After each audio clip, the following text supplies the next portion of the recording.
Arctic sea ice reflects about 80% of the sun's heat, stabilizing the colder temperature of the ocean.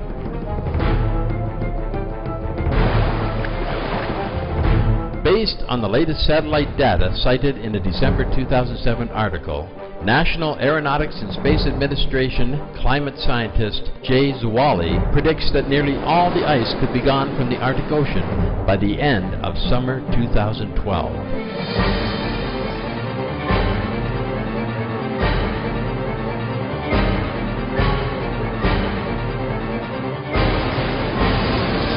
Arctic ice in September 2007 was 23% below previous record low from NASA satellite data and 50% below 1950 levels from ship data.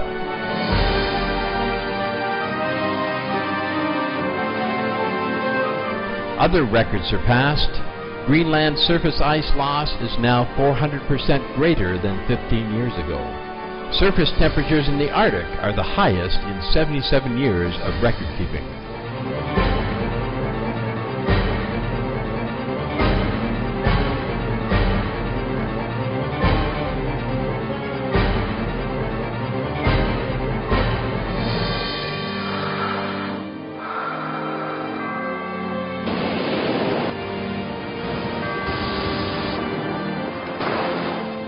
There is hope.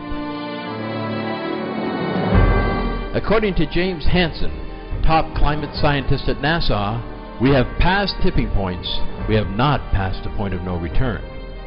We can still roll things back, but it is going to require a quick turn in direction.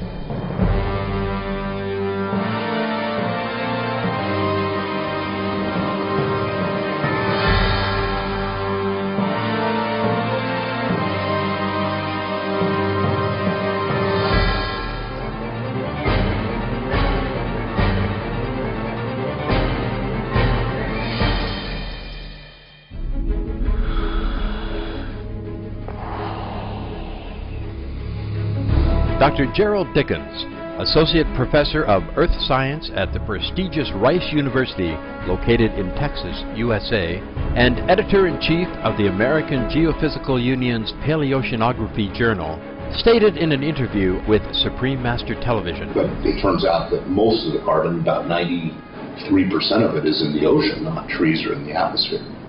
And so what's happening right now is we're adding a lot of carbon to the atmosphere, and it's coming in much faster than it can go into the biosphere or into the ocean. So that's why the CO2 is going up very, very quickly. According to U.S. University of California Davis's newspaper, the California Aggie, published on March 4th, 2008, U.S. professor says methane from Arctic lakes adds to global warming. In a talk presented at the University of California at Davis, Dr. Katie Walter, a professor of limnology and environmental research at the University of Alaska, stated that methane bubbling up from Arctic lakes is now being released into the atmosphere. This is due to melting of the lake's permafrost layers resulting from climate change. According to Dr. Walter, who has personally conducted Arctic lake research in areas such as Siberia, this phenomena causes further global warming because methane fuels its own production by melting even more permafrost layers once released. Research by Dr. Gregory Riskin at Northwestern University indicates that methane explosions from the ocean caused extinctions of 90% of marine species and 75% of land species 250 million years ago. In his report, Methane-Driven Oceanic Eruptions and Mass Extinctions, he explains how methane gas, which had been trapped in the stagnant waters, was released, leading to the die-off of most marine and land life. Dr. Riskin states, if it happened once, it could happen again.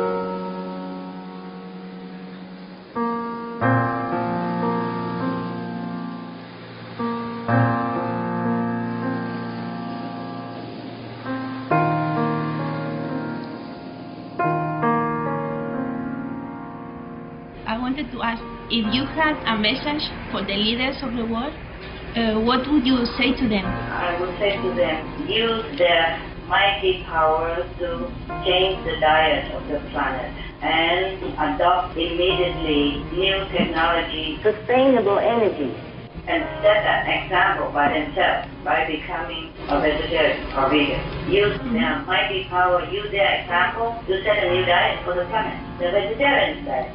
Yes. Thank you, Master. They first have to be vegetarian, and then they use their power. Truly, they could do that by forbidding meat as well, by citing all the harm that meat will do to humans and the planet. Forbid meat eating, just like forbid smoking cigarettes and drugs. That's also another kind of harmful drug.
That we have the planet, we continue to live, and the children will grow up in a better environment. But you see, it's up to humanity to decide what they want and which direction they turn.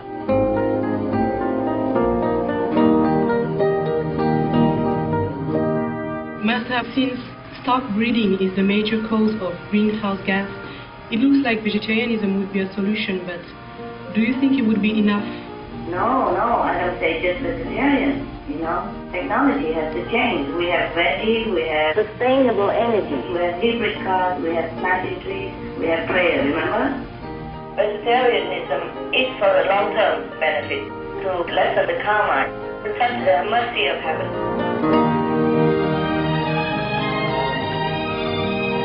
Master, if you had a message for the world, what would it be? That I love them very much.